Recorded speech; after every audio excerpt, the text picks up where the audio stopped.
Sir JWL से शुरुआत करना चाहेंगे। काफ़ी लोग आज पूछ रहे हैं JWL को लेकर के। फ्लैट है, फंडामेंटली बहुत लोग इसको कह रहे हैं कि नहीं अच्छा है, रेलवे को लेकर काफ़ी काम हो रहा है। क्या यहाँ पर अब व्यू थोड़ा बढ़ाना चाहिए, कम से कम एटलीस्ट अब बजट तक का व्यू लेना चाहिए? क्या व्यू है सर आपका रेलवे को लेकर के प्रशांत सर? और ख़ासतौर से जुपिटर वैगन से शुरुआत करना चाहेंगे। देखो, जो रेलवे एज ए सेक्टर में जो एक मोमेंटम आना था 2-3 साल से, जो वो हो चुका है। मुझे लगता है कि शॉर्ट पीरियड ऑफ टाइम के लिए किसी को इन्वेस्टमेंट या ट्रेडिंग करना है, रेलवे और डिफेंस ये दोनों शेयर्स उनके लिए नहीं है। अभी रेलवे स्टोरी गवर्नमेंट फोकस्ड है, एवरी क्वार्टर एवरी मंथ कहीं ना कहीं उनको ऑर्डर्स दे रहे हैं, इनडायरेक्टली डायरेक्टली जुपिटर को उसके ऑर्डर्स मिल रहे हैं, डायरेक्टली या इनडायरेक्टली, मतलब कोई और कंपनी से भी इनको ऑर्डर्स मिलते रहते हैं, प्राइवेट कंपनी से। तो शॉर्ट टर्म के लिए मुझे लगता है कि स्टॉक ऐसे ही रहेगा, कंसोलिडेट करते रहेगा। ऑलमोस्ट 350 400 ये बेस्ट के सिनेरियो में ऊपर जा सकता है, बट टाइम भी मुझे वो एक पॉजिटिविटी यहाँ पे इमीडिएटली देना नहीं है। स्टॉक में अंडर परफॉर्म अभी भी आप देखोगे, उसके नंबर्स जून के शायद अभी तक आए नहीं है, एंड अगर नंबर्स खराब रहेंगे तो और नीचे आ सकता है। तो वेट एंड वॉच करना चाहिए, और अगर बाई कर चुके हो या बाई करना है तो be a investor not a short term trader. ठीक सर। पर जो लोग के पास लिया हुआ है वो क्या करें sir Prashant sir? Be like a investor and hold it for 12 months. 12 महीने के लिए अभी होल्ड कर रहे हैं यहाँ पर। चलिए, रेलवे पे आपका व्यू प्रदीप जी, क्या करना चाहिए? क्या काफ़ी लंबा रुकना चाहिए या फिर अभी बजट तक का वेट करना चाहिए? कुछ लोगों ने 2-4 महीने के लिए लिया होगा, वो बेचारे लगातार सवाल पूछ रहे हैं। कुछ लोग हायर लेवल पे फंस गए हैं लेकर के। आपकी टिप्पणी क्या होगी रेलवे पे? और आपके लिए RVNL है। देखिए, मुझे लगता है कि इंटर रेलवे पे अभी भी सेलिंग जो है कंप्लीट नहीं हुआ है। अभी भी सेल थोड़ा बाकी है, तो एक बार पेशेंस आप रखिए, वेट कीजिए। अगर थोड़ा बहुत नीचे आता है तो उस टाइम पे मुझे लगता है कि बाय ऑन डीप करना चाहिए। और अभी स्टॉक नहीं चलने वाला है, अभी इंटर थीम नहीं चलने वाला। तो अभी थीम आप एक्यूमुलेशन करने का टाइम है, क्योंकि जिस तरीके से नीचे आया है शॉर्ट टाइम फ्रेम में, और मुझे लगता है कि और थोड़ा बाकी है। और आरबीएनएल देखिए 350 के आसपास अभी चल रहा है। मुझे लगता है कि आरबीएनएल एक बेस बना सकता है ऑलमोस्ट 330 से लेके 335 के आसपास। इसका लास्ट टाइम का भी लो था ऑलमोस्ट 300 के आसपास। तो 330 335 कभी भी आता है तो अपना जो बाइंग है वो आप स्टार्ट कीजिए। अच्छा कंपनी है, अभी नहीं चलने वाला, लेकिन एक्यूमुलेशन करने का टाइम है 330 335 के आसपास। तो अगर 330 35 में आप बाइंग करते हो और आपका स्टॉप लॉस 295 के आसपास होता है, और एक आपका मिनिमम 12 से 15 महीने का व्यू रहता है, मुझे लगता है कि ऐसे ही आपको रेलवे में पैसा बन सकता है। अदरवाइज शॉर्ट टर्म में अभी तो ट्रेडिंग करने वाला कोई माहौल नहीं है। ठीक। RVNL में क्या करें सर? आप जरा फिर से लेवल बता दीजिए जरा, मिस कर गया मैं। 350 चल रहा है अभी। करेंट जोन से बाई नहीं करना है, जिनके पास है करेंट जोन से आप होल्ड करके जाइए। अगर बाई करना है, बाइंग लेवल रहेगा अकॉर्डिंग टू मी 330 से लेके 335। और आपको इस केस में स्टॉप लॉस 300 के आसपास मेंटेन करके जाना है। स्टॉप लॉस रहेगा आपको 30 रुपया 35 रुपया के आसपास। और इस केस में अगर टारगेट आता है तो मुझे लगता है कि बहुत जल्दी एक बार जब भी स्टॉक रैली होंगे, रैली इजीली नहीं होने वाला, it will take 4 to 5 months। अभी तो कंसोलिडेशन हो रहा है, कंसोलिडेशन के बाद थोड़ा बहुत और टाइम लगेगा। जब ब्रेकआउट आ जाएंगे उस टाइम पे मुझे लगता है कि एक बार स्टॉक 450 500 भी पॉसिबल है। लेकिन जब एंटर द थीम चलेंगे, अभी थीम नहीं चल रहा है, सो अभी इमीडिएट लेवल पे पॉसिबल है 330। तो 330 होने के बाद 325 होने के बाद फिर से स्टॉक ऊपर के साइड पॉसिबल है। अभी इमीडिएट लेवल पे मैं आपको आप मोमेंटम नहीं देख पा रहा हूँ ज्यादा। ठीक है। तुषार चोपड़ा जी कह रहे हैं आज एक अलग मूड में है प्रदीप भाई। नहीं, बात तो है अलग मूड में है, मतलब भगवान वाली पता नहीं क्या बात कर रहे थे सर। मूड तो अलग हो गया है सर का। चलिए, इस बीच IRFC पे नजर डालते हैं। प्रशांत सर, IRFC पे क्या लग रहा है सर? क्या व्यू रहेगा अभी IRFC को लेकर के आपका? ये भी थोड़ा सा आज मतलब हरा निशान है बाजार की रिकवरी में, लेकिन परेशान है सब लोग। तो क्या टिप्पणी रहेगी? देखो, अगेन सेक्टर जब अंडर प्रेशर है तो कोई भी सेक्टर हो जो रेलवे को फोकस कर रहा है, और IRFC इज लाइक ऑलमोस्ट 70-80% जो आजकल के जो प्रोजेक्ट्स होते हैं उसको फाइनेंस करने वाली कंपनी है। It's a in depth company for the railway as a sector. So again investor जैसे अगर सोचते हो तो मुझे स्टॉक बहुत अच्छा लगता है, डिसेंट रिटर्न निकालेगा, मतलब 12-15% साल भर में निकाल सकता है। बट शॉर्ट टर्म में आई थिंक ये अंडर परफॉर्मर ही रहेगा। उसके शायद नंबर्स भी आ चुके हैं, वेरी डिसेंट थे। अगर आप देखोगे लास्ट 4 क्वार्टर्स को उसका टॉप लाइन सेम है ऑलमोस्ट, मतलब 6,900 crores का एवरेज उसका टॉप लाइन है। इवन दी ऑपरेटिंग प्रॉफिट भी वही भाव पे है, और इवन दी प्रॉफिटेबिलिटी, मतलब मुझे कहीं पे ना बड़ा अर्निंग ग्रोथ दिख नहीं रहा है। तो जब अर्निंग ग्रोथ मिसिंग है तो प्राइस अर्निंग में आना मुश्किल है, प्राइस में मोमेंटम आना मुश्किल है। जब तक गवर्नमेंट से कुछ नए एडवांस अनाउंसमेंट्स आते हैं तो शायद रेलवे एज ए सेक्टर कुछ मोमेंटम करेगा। शॉर्ट टर्म में वेरी लिमिटेड, अगर प्राइस एक्शन में जानना चाहते हो तो it can be best case scenario 138 140 can be best case scenario, उसका अपसाइड है वो बहुत मिनिमल है। जब तक गवर्नमेंट में कुछ बड़ा अनाउंसमेंट, बड़ा कुछ मोमेंटम आता नहीं है, तब तक स्टॉक अंडर परफॉर्म ही रहेगा। ठीक सर। टीटागढ़ जरा लेकर के आते हैं। टीटागढ़ पे प्रदीप जी कैसा लग रहा है टीटागढ़ आपको? देखिए मुझे लगता है कि 848 के आसपास अभी चल रहा है और एक सेलिंग प्रेशर यहाँ पे है अभी भी, जो है सेल कंफर्म बेस जो है कंफर्म नहीं हुआ है। मुझे लगता है कि विपुल जी स्टॉक आपको एक बार 815 820 पॉसिबल है, तो अगर 820 आता है तो उस केस में मैं एक बार बाय करना चाहूंगा और मुझे बहुत ही अच्छा लगता है स्टॉक्स। और अब देखेंगे ऑलमोस्ट 275 करोड़ के आसपास इनका पैड भी है। सो अगर एक बार 820 825 आता है तो मुझे लगता है कि आपको पोर्टफोलियो में तो एटलीस्ट रखना चाहिए 8 से 10 महीना मिनिमम। मुझे लगता है कि स्टॉक फिर से आपको 1250 1300 कमिंग सुन है। और जिस दिन ये बजट के दिन 2 तारीख 1 तारीख उस टाइम पे ट्रेड कर रहा था ऑलमोस्ट 980 के आसपास आई थिंक। सो उस टाइम से हमने देखा है कि कितना तेजी से स्टॉक नीचे आया। सॉरी 980 नहीं, ऑलमोस्ट जनवरी फरवरी में ट्रेड कर रहा था 1000 के आसपास, अप्रोक्स 1000 के आसपास, 980 के आसपास। उसके बाद हमने देखा कभी वो लेवल आया ही नहीं। लेकिन जिस तरीके से एक बेस बिल्ड हुआ था लास्ट टाइम ऑलमोस्ट 680 700 के आसपास, so I don't think so much कि यहाँ पे और ज्यादा सेलिंग आने वाला है। 825 820 कभी भी आता है तो मैं तो बाई करूंगा और उस केस में आपको स्टॉप लॉस भी करके जाना है ऑलमोस्ट 740 के आसपास। ठीक है। टीटागढ़ के बाद जरा इरकॉन स्क्रीन पर लेकर के आ जाते हैं प्रशांत सर के लिए। प्रशांत सर, इरकॉन में कोई गुंजाइश दिखाई दे रही है क्या, या इसके भी चार्ट, हालांकि ज़्यादातर रेलवे में ज़्यादातर चार्ट एक जैसे ही लग हो गए हैं स्थिति, आपकी टिप्पणी क्या रहेगी सर इरकॉन को लेकर के? आज ऑलमोस्ट फ्लैट 175 के आसपास।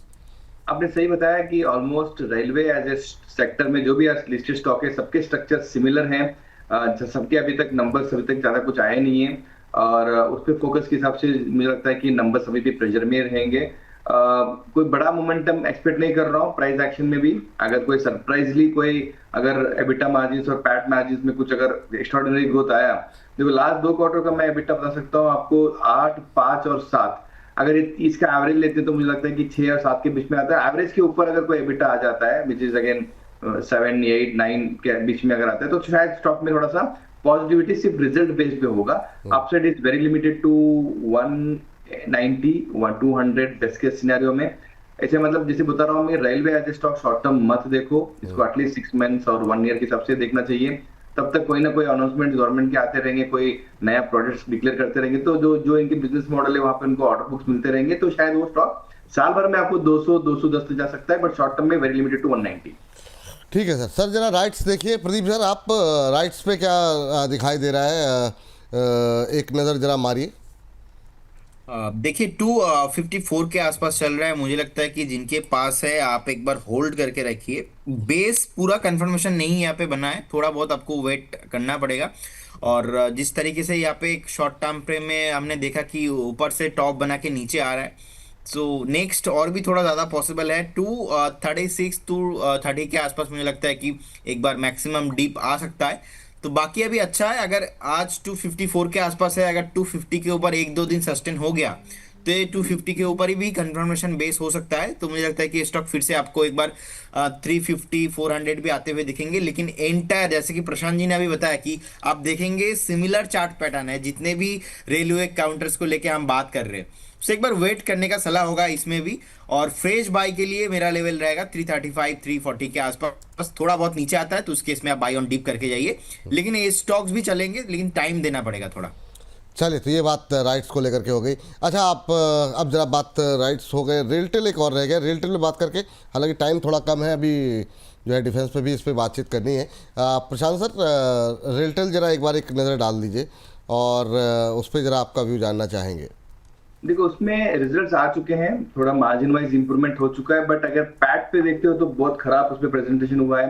लास्ट क्वार्टर 113 करोड़ के आसपास प्रॉफिट था, ये बार 67 करोड़ के आसपास है, which is equal to its December numbers. तो वो एक रीजन से अगेन स्टॉक अंडर परफॉर्मर रहा हुआ है। रिसेंटली ये एक ब्रेक डाउन हुआ है 50 डे डीएमआई से 200 डीएमआई से। जब तक ये फिर से 200 डीएमआई विच इज अराउंड 380 ये तब तक क्लोज नहीं करता है, तब तक कोई पॉजिटिविटी है नहीं है। अगेन सेक्टर प्रेशर भी है इसके अंदर, सेक्टर परफॉर्मेंस नहीं कर रहा है, तो कोई भी स्टॉक में कोई बड़ा वॉल्यूम ग्रोथ आ नहीं रहा है, तो overall stock will remain under pressure. ठीक, ये बात यहाँ पर रेलटेल को लेकर के निकल के आ रही है। अब प्रदीप जी के जाने का भी समय हो रहा है। प्रदीप, माफ़ कीजिएगा, प्रशांत जी का। एक तो पी जो एक साथ मिल जाते हैं, थोड़ा सा मैं कंफ्यूज हो जाता हूँ। लेकिन प्रशांत जी, एक तो आपका व्यू जानना चाहेंगे डिफेंस को लेकर के। हालांकि काफ़ी हद तक क्लैरिटी आपने दे दी है, लेकिन फिर भी बहुत लोगों की क्वेरीज है, और जिस तरीके से ये प्ले हुआ पूरा, और डेली बेसिस पे खबर आ रही है, अभी लोकसभा में जो टिप्पणी रही उसके बाद भी काफ़ी सारे कमेंट विपक्ष की तरफ से आ रहे हैं। तो क्या ये अभी चलेगा, मतलब अभी ट्रेंड में रहेगा क्या ये सेक्टर? आज की जो रिकवरी है, क्या ये एग्जिट अपॉर्चुनिटी है, या फिर, क्योंकि कुछ लोग तो हायर लेवल पे भी लिए हुए हैं, आपकी टिप्पणी क्या रहेगी डिफेंस को लेकर के? ओवरऑल डिफेंस में मुझे बोलता है एग्जिट अपॉर्चुनिटी नहीं है, अगेन ये अक्यूमुलेशन अपॉर्चुनिटी है। वैल्यूएशन वाइज अच्छा खासा नो करेक्शन हो चुका है। आप देखो इंडेक्स वाइज में देख रहा हूँ, निफ्टी का जो इंडेक्स है, निफ्टी डिफेंस, ये जुलाई की तारीख में 9,000 के आसपास चल रहा था, और आज की तारीख पे 7,700 के आसपास इंडेक्स चल रहा है। तो मुझे लगता है कि ओवरऑल जो लार्ज कैप डिफेंस सेक्टर्स हैं उसमें करेक्शन हो चुका है वैल्यूएशंस में। अभी फिर से क्या होगा, ओनली एग्जीक्यूशन प्लस गवर्नमेंट का जो नए नए ऑर्डर, गवर्नमेंट का फोकस तो हमेशा एवरी ईयर 12 से 15% का ओवरऑल जो एक्सपेंडिचर है डिफेंस के ऊपर वो ग्रो होगा ही। तो मुझे लगता है कि फ्रेश अपॉर्चुनिटी यहाँ पे लेना चाहिए। मैज़गान डॉक्स, कोचिन और जीआरएससी, ये तीनों पे मेरा बहुत फोकस है। तीनों स्टॉक 2% के ऊपर है। मैं लास्ट फ्राइडे से ही मैं अपने क्लाइंट्स को दिला रहा हूँ, ये मेरा डिस्क्लेमर है। तो मुझे लगता है कि ये स्टॉक पे फोकस करना चाहिए। बाकी प्राइवेट जो कंपनियां हैं डिफेंस में, लाइक पारस हो सकता है, डाटा पैटर्न हो सकता है, जेन टेक्नोलॉजी से, मैं थोड़ा सा उस पर अभी भी उतना पॉजिटिविटी नहीं हूँ, neutral to positive, but neutral के आसपास है। बट शिपिंग इंडस्ट्री में मैं बोल रहा हूँ, I think that's a good start to accumulate now, but again इसको शॉर्ट टर्म मत लो, इसको जनवरी फरवरी मार्च तक लो। मुझे लगता है कि 15-20% तो एक डिसेंट अर्निंग वहां पे तीनों कंपनी में बन सकता है। थोड़ा सा धैर्य करके, थोड़ा सा लंबी अवधि का नज़रिया, वो भी बहुत लंबी के लिए नहीं बोल रहे हैं, थोड़ा सा, मतलब मार्च फरवरी तक बात हो रही है, तो आप बिल्कुल जो है इसको होल्ड कर सकते हैं। सर, जाते जाते कुछ एक पसंदीदा शेयर आपके, जो आप रिकमेंड करना चाहेंगे हमारे दर्शकों को, कौन से आपके पसंदीदा ट्रेडिंग आइडियाज़ रहेंगे? देखो, मार्केट ट्रेडिंग जोन में है, तो इसमें दो स्टॉक्स मैंने पिक किए। दोनों सेक्टर आज बहुत पॉजिटिव है। एक तो ऑटो सेक्टर पॉजिटिविटी चल रही है, और even steel as metal sector भी बहुत पॉजिटिव चल रहा है। तो इसमें बजाज ऑटो मेरा पहला पिक रहेगा। It's a trading opportunity.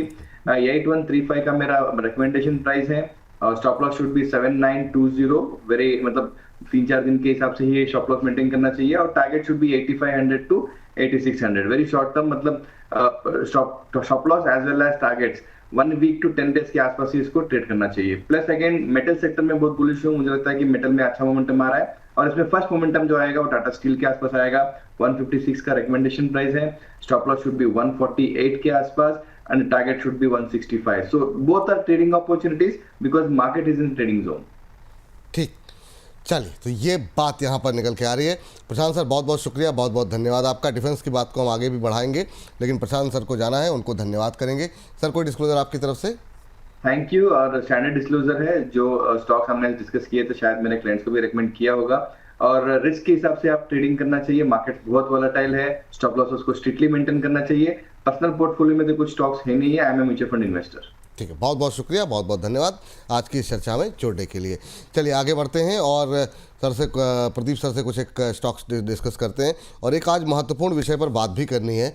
तो थोड़ा 2-4 मिनट में जो है प्रदीप सर के साथ वो डिस्कस करना है। बहुत महत्वपूर्ण मामला जो है आपकी सुरक्षा, ख़ास तौर से ये जो आजकल सोशल मीडिया का ज़माना है ना, ये बहुत कुछ अच्छी चीज़ें हैं और उसके बहुत सारे दुष्प्रभाव भी होते हैं। उससे कैसे बचना है, इस पर भी बात करेंगे, लेकिन शुरुआत कर लेते हैं डिफेंस की। सर, जरा मज़गांव पे से शुरुआत करना चाहेंगे। आज 1% के आसपास की मजबूती है। कई सारी क्वेरीज थी, इसलिए मज़गांव से शुरू कर रहे हैं।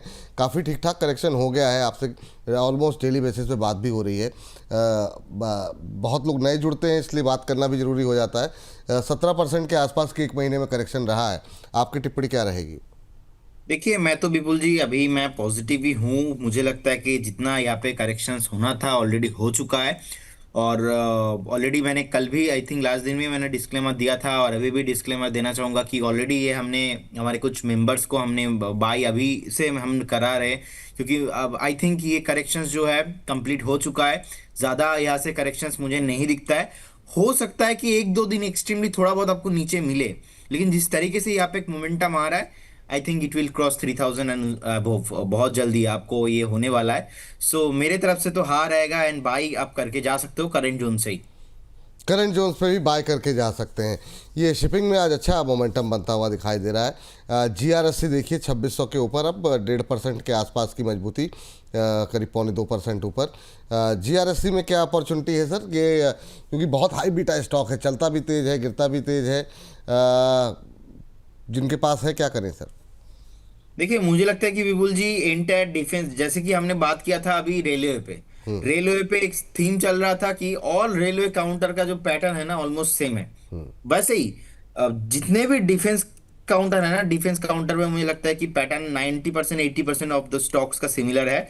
और गार्डन रीच पे देखिए बहुत ही हाई बीटा स्टॉक है, आप देखेंगे 30,000 करोड़ के आसपास तो मार्केट कैप है, 527 करोड़ के आसपास विपुल जी इनका पैट पोस्ट किया है। सो सेल्स ग्रोथ देखेंगे लास्ट 3 साल का 42.5% के साथ है। जो स्टॉक जो प्रोमोटर होल्डिंग भी है वो भी 70% के ऊपर ही है।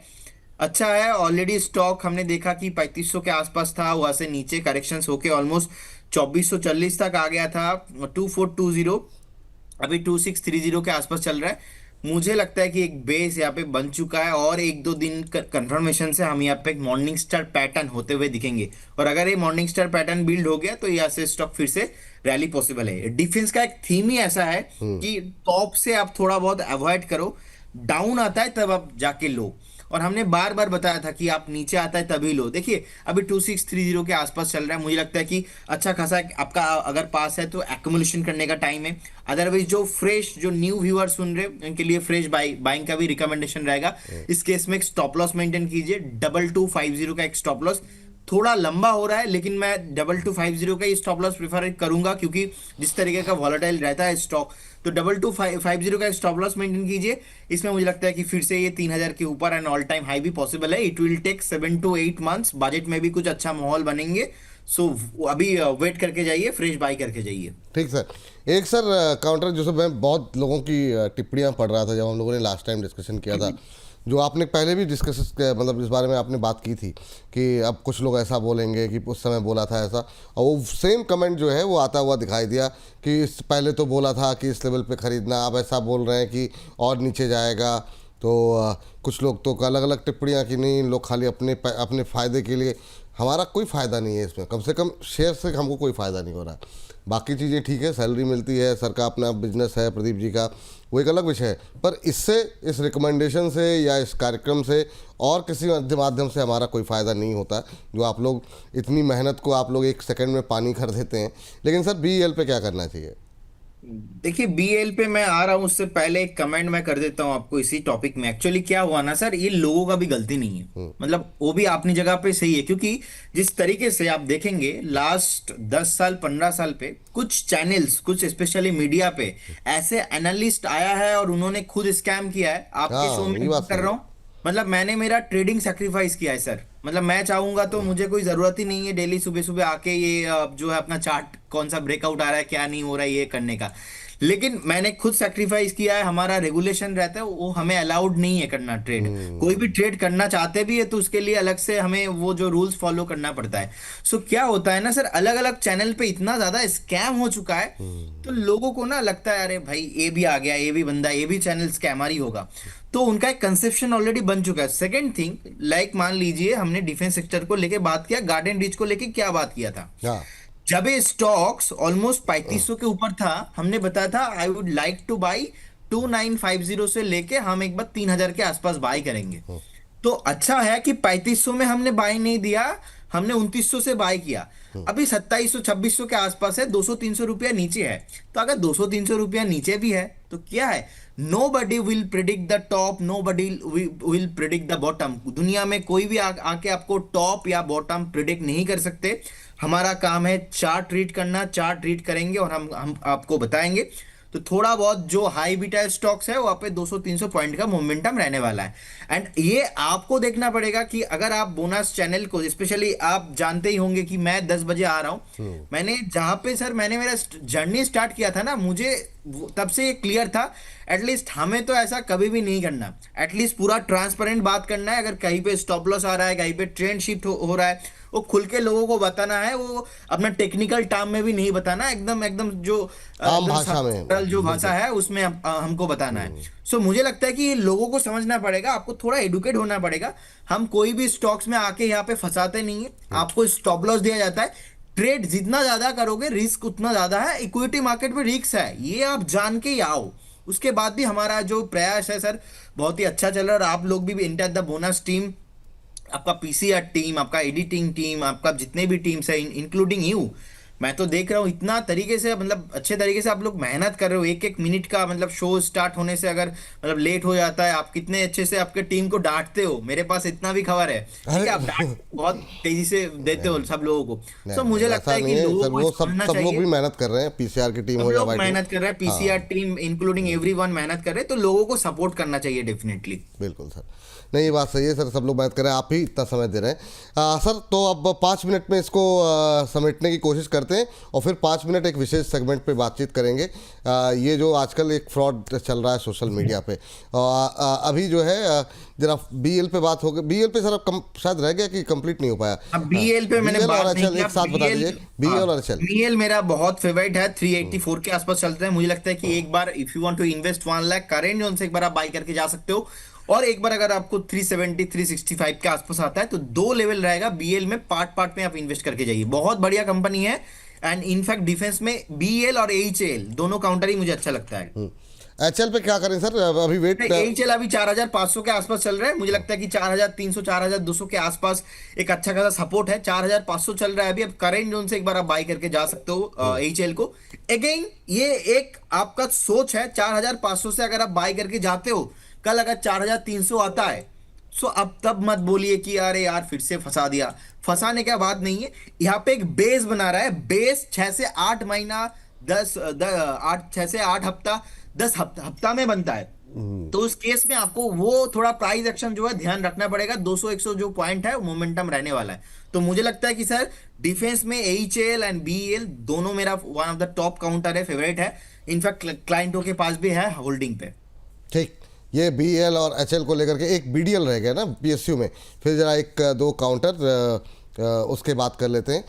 बीडीएल पे जरा देखिए सर, बीडीएल कैसा लग रहा है आपको? और अभी ये भी 1500 क्रॉस कर गया, आज आधे % के आसपास, सभी में आधा % के आसपास की मजबूती है, लेकिन एक महीने में ये भी 20% तो करेक्ट हो चुका है सर। बीडीएल में क्या है, अभी 1574 के आसपास चलता है। मुझे लग रहा है कि स्टॉक्स में एंटायर तीनों स्टॉक जो लेके हमने अभी बात किया, तीनों स्टॉक पे थोड़ा बहुत मोमेंटम है, लेकिन ये मोमेंटम कंफर्मेशन नहीं है। तो एक बेस बन रहा है, it will take at least 4 to 5 weeks. So ये जोन पे आपको एक्यूमुलेशन करना चाहिए, टॉप से बहुत नीचे आ चुका है।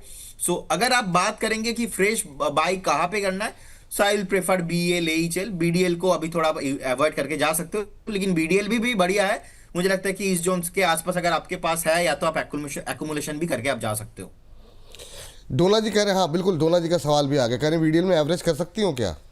हाँ, करंट जोन से एवरेज करके जा सकते हो, कोई इशू नहीं है। मुझे लगता है कि आपको एक बार 1475 का एक स्टॉप लॉस मेंटेन करना चाहिए, यहाँ से 100 रुपीज नीचे एक स्टॉप लॉस, क्योंकि आई थिंक अगर थोड़ा बहुत फिर से नेक्स्ट वीक या तो इसी हफ्ता नीचे आता है तो आपको एक बार 1540 1515 के आसपास मिल सकता है। तो उस केस में स्टॉप लॉस थोड़ा लंबा होना चाहिए। लेकिन करंट जोन से जिस तरीके से इंटर डिफेंस में थोड़ा बहुत एक बाइंग जोन, बाइंग प्रेशर आ रहा है, मुझे लगता है कि ये बेस जो है, बॉटम जो है, क्रिएट करने वाला सिचुएशन नहीं, लेकिन it will take 4 to 5 weeks. आपको थोड़ा 4 से 5 हफ्ता टाइम देना पड़ेगा इसके लिए। ठीक, इस बीच कई दर्शकों की टिप्पणी आई है। नूहा मेहदी आर्ट के नाम से इन्होंने आईडी बनाई, करें लोगों की बात दिल पे मत लेना सर, लोगों का काम है कहना, कैसे ही रहते हैं।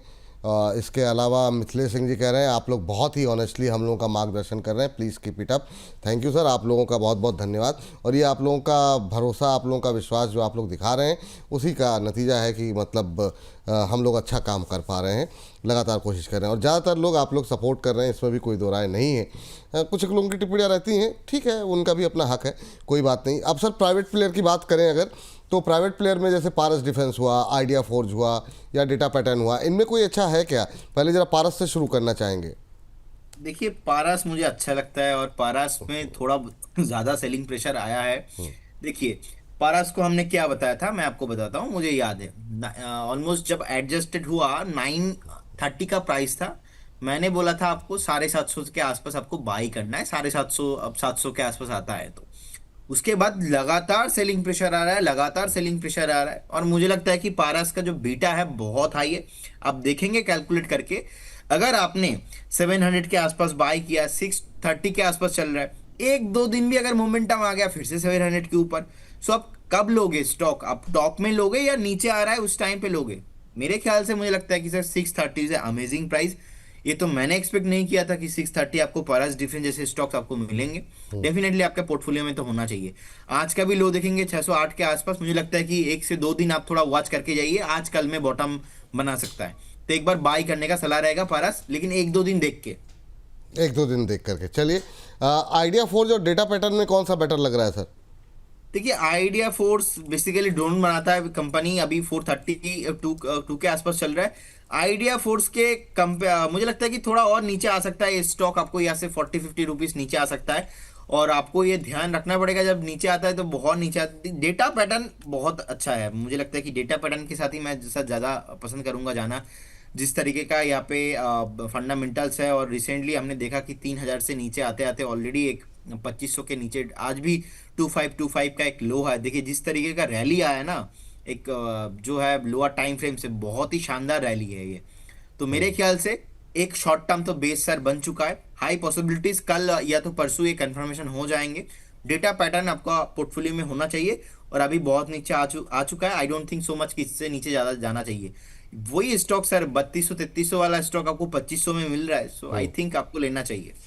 ठीक है, डिफेंस के आखिरी काउंटर जिसपे मतलब ओवरऑल कौन से अच्छे लग रहे हैं उस सवाल पे आऊँ, लेकिन चूंकि हम बात डिफेंस पे कर रहे हैं तो अपनी सुरक्षा कैसे करें और अपने पैसों की सुरक्षा कैसे करें, इस पर थोड़ी सी बात कर लेते हैं, और उसके बाद से हर्ष के पास चलते हैं। हर्ष भी आ रहे हैं हमारे पास, फिर इस सेगमेंट को वाइंड अप करेंगे। इसी सेगमेंट का हिस्सा इसको रखते हैं ताकि जब अपलोड होगा तो बाकी लोग भी देख सकें। सर, बहुत सारे फ्रॉड की बातें लगातार सामने आ रही हैं। एक घटना आपके साथ हुई कि लगातार आप की जो लोकप्रियता बढ़ रही है उसको देखते हुए बहुत सारे लोग आपके नाम से यूट्यूब चैनल पे तो बहुत सारे नाम आ ही रहे हैं, आपका नाम से भी फेक आईडी नंबर से आ रहे हैं। हमारे जो चैनल, हमारा चेहरा लगा के आपका चेहरा लगा के किसी और का डिस्कशन चल रहा है, लेकिन ये तो जहाँ तक ठीक था, लेकिन अब हम देख रहे हैं कि बहुत सारे फेसबुक आईडी बना के लोग पैसे भी मांग रहे हैं। आपके साथ क्या कुछ हुआ और आपने एक्शन लिया है उस पर, उसके बारे में थोड़ा सा बताइए, फिर मैं इसको थोड़ा सा और बताता हूँ। देखिए, जितने भी इंडस्ट्री में रजिस्टर्ड लोग हैं ना, उनके साथ यही प्रॉब्लम हो रहा है कि आज के डेट में इतना मल्टीपल फेक अकाउंट्स बन रहा है अपना इंस्टाग्राम में, ट्विटर में, अलग अलग जगह में। तो लोग समझ रहे हैं, जैसे कि मेरे साथ ही जो एक्सपीरियंस हुआ, मेरे नाम से, मेरा नाम प्रदीप हलदर फेसबुक से जो मेन आईडी था, मेटा को भी एक कंफ्यूजन हो चुका है। मैंने बस एक फेसबुक में पोस्ट किया था कि हमारे कंपनी के नाम से ऐसा कुछ फेक आईडी बना है, मेटा ने उल्टा मेरा आईडी जो है सस्पेंड कर दिया। हमने मेटा पे अपील भी किया, जीमेल पे जो ग्रीवेंस ऑफिसर है इंडिया में उनके साथ बात भी हो रहा है, लेकिन इट विल टेक टाइम, थोड़ा टाइम लगेगा। अब पीएचडी कैपिटल के नाम से अलग अलग फेक अकाउंट बनाए तो लोगों को मैसेज जा रहा है। मैं किसी को मैसेज करता नहीं हूँ, अगर मेरे कंपनी के लोगो लगा के किसी को आप मैसेज कर रहे हो तो लोगों का ट्रस्ट गेन हो रहा है, अरे यार प्रदीप जी ने मैसेज किया है। तो मैं तो ऐसा करता नहीं हूँ ज्यादा मैसेज, क्योंकि जो नंबर पीछे आप देख पा रहे हो वो यही ऑफिशियल है। बाकी कहीं से भी अगर आपको कुछ भी जो है, आपको नंबर से व्हाट्सएप में किसी भी का फोटो लगा के, मेरा फोटो लगा के कोई आपको कांटेक्ट कर रहा है, सो मान लीजिए स्कैमर है। अब SEBI, security exchange board of India भी यही बोलते हैं आप जुड़िए, लेकिन आप only for SEBI registered entity के साथ भी जुड़िए। अब स्कैमर लोग वही कर रहे हैं कि सेबी रजिस्टर्ड जो नंबर है, सेबी रजिस्टर्ड जो एंटिटी है, उनका आइडेंटिटी कॉपी कर रहा है। ये व्यूअर्स को थोड़ा एडुकेट करना पड़ेगा सर, कि आप लोग थोड़ा ध्यान रखिए। आपको ऑफिशियल चैनल में ही जुड़ना है, अनऑफिशियली नहीं, किसी से बात करना है, नहीं जुड़ना है। और जब भी आप किसी का भी क्लाइंट होते हो, सेबी रजिस्टर्ड कोई भी एंटिटी का, सो बिफोर द मेंबर्स, उससे पहले आपको MITC साइन करना पड़ता है। उससे पहले आपका नाम, पैन नंबर, सब कुछ आपको देके एक प्रोसेस रहता है। वो प्रोसेस फॉलो करने के बाद आप जुड़ पाते हो। उसके बाद हमारी तरफ से तो KYC भी फीच होता है, सो आप देख पाएंगे कि पीएचडी कैपिटल फीच और KYC तो एक लीगल प्रोसेस रहता है। उसके लिए आपने मुझे पेमेंट कर दिया, मैंने पेमेंट ले लिया, ऐसा नहीं होता, एक प्रोसेस रहता है। सो सर, मेरा साथ रिसेंटली तो ऐसा हुआ है, और फेसबुक भी, आई थिंक फेसबुक को भी कंफ्यूज हो चुका है, तो ऑलरेडी ग्रीवेंस ऑफिसर के साथ बात हो रहा है। सेकेंड थिंग, मैंने साइबर कंप्लेन भी किया है कोलकाता लाल बाजार में। कोलकाता पे ऑलरेडी मैंने कंप्लेन करी, कल मैंने आपको आई थिंक भेजा भी था। बिल्कुल बिल्कुल। तो ऑलरेडी ये कंप्लेन मैंने कर दिया है। और वही है, कौन सा लोग कहाँ से बैठ के कर रहा है मुझे थोड़ा पता चला, ये एक बहुत बड़ा गैंग होता है और ये आपका पैसा को जो है डुबा के छोड़ेगा ऐसा लोग। तो इसीलिए मेक श्योर कोई भी आदमी अगर आपको इन्वेस्टमेंट कराने के लिए या अकाउंट हैंडलिंग के लिए प्रॉफिट शेयरिंग कर देंगे 50-50 20-40 कुछ भी ऐसा बात कर रहा है तो मान लीजिए वो फेक है, फ्रॉड है। ऐसा नहीं होता है। हम मतलब हमारे company only for advice provide करते हैं। अगर आप ऑफिशियल चैनल से हमारे साथ जुड़ते हो, बस सर इतना ही मुझे बोलना था। तो ये थोड़ा और व्यूअर्स को ध्यान रखना पड़ेगा। हाँ बिल्कुल, और इस बात का ध्यान रखें खास तौर से इस मंच से जितने भी हमारे मेहमान आ रहे हैं उनके नाम से अगर कोई भी व्यक्ति आपसे पैसा मांगता है, आप सीधे हमसे भी कंप्लेंट कर सकते हैं। यहाँ पे पूछिए उनकी, वो अगर ऐसा कर रहे हैं नहीं कर रहे हैं वो हम आधिकारिक रूप से उनसे पूछ लेंगे, है ना, कि वो किस तरीके से, जैसे प्रदीप जी हैं पीछे नंबर उन्होंने लगा रखा है, वो कह रहे हैं कि इस नंबर पे आप संपर्क कर सकते हैं। और किसी तरीके से अगर कोई संपर्क कर रहा है, कोई भी गेस्ट कर रहा है, आप हमें बताइए कि नहीं नहीं इस नाम से, क्योंकि ये प्रदीप जी के साथ हुआ, हो सकता है बाकी गेस्ट अरुण जी के साथ हुआ था और उन्होंने भी यहाँ पर जो है बताया कि उनके नाम से किसी ने 1 लाख रुपए ले लिए। बताइए, अब उनको पता ही नहीं, बाद में उनके ऑफिशियल आईडी पे लोग शिकायत कर रहे हैं। तो इस तरीके की जो शिकायतें हैं बढ़ रही हैं। आपके पैसे आँख मूंद करके इतनी गाढ़ी कमाई किसी को भी कैसे भी मत दे दीजिए ना।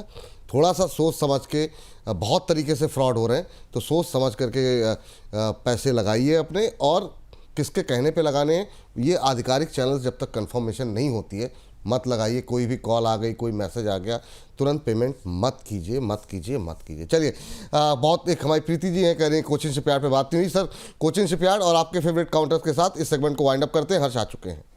देखिए 1732 के आसपास मुझे चल रहा है। मुझे लगता है कि ये भी बेस अभी बनाने का पहला दिन है। आज जब आप क्वेश्चन कर रहे हो इंटर द डिफेंस में, मुझे लगता है कि अगर बेस बनता है, बेस बनने का फर्स्ट जोन पे है आसपास में, तो कंफर्मेशन नहीं है बेस, लेकिन मुझे लगता है कि 1730 कोचिन शिपयार्ड के लिए अच्छा वैल्यूएशन है। आप एक बार एवरेज करके जाइए, अदरवाइज आप अगर फ्रेश देख रहे हो, फ्रेश भी आप बाय करके जा सकते हो।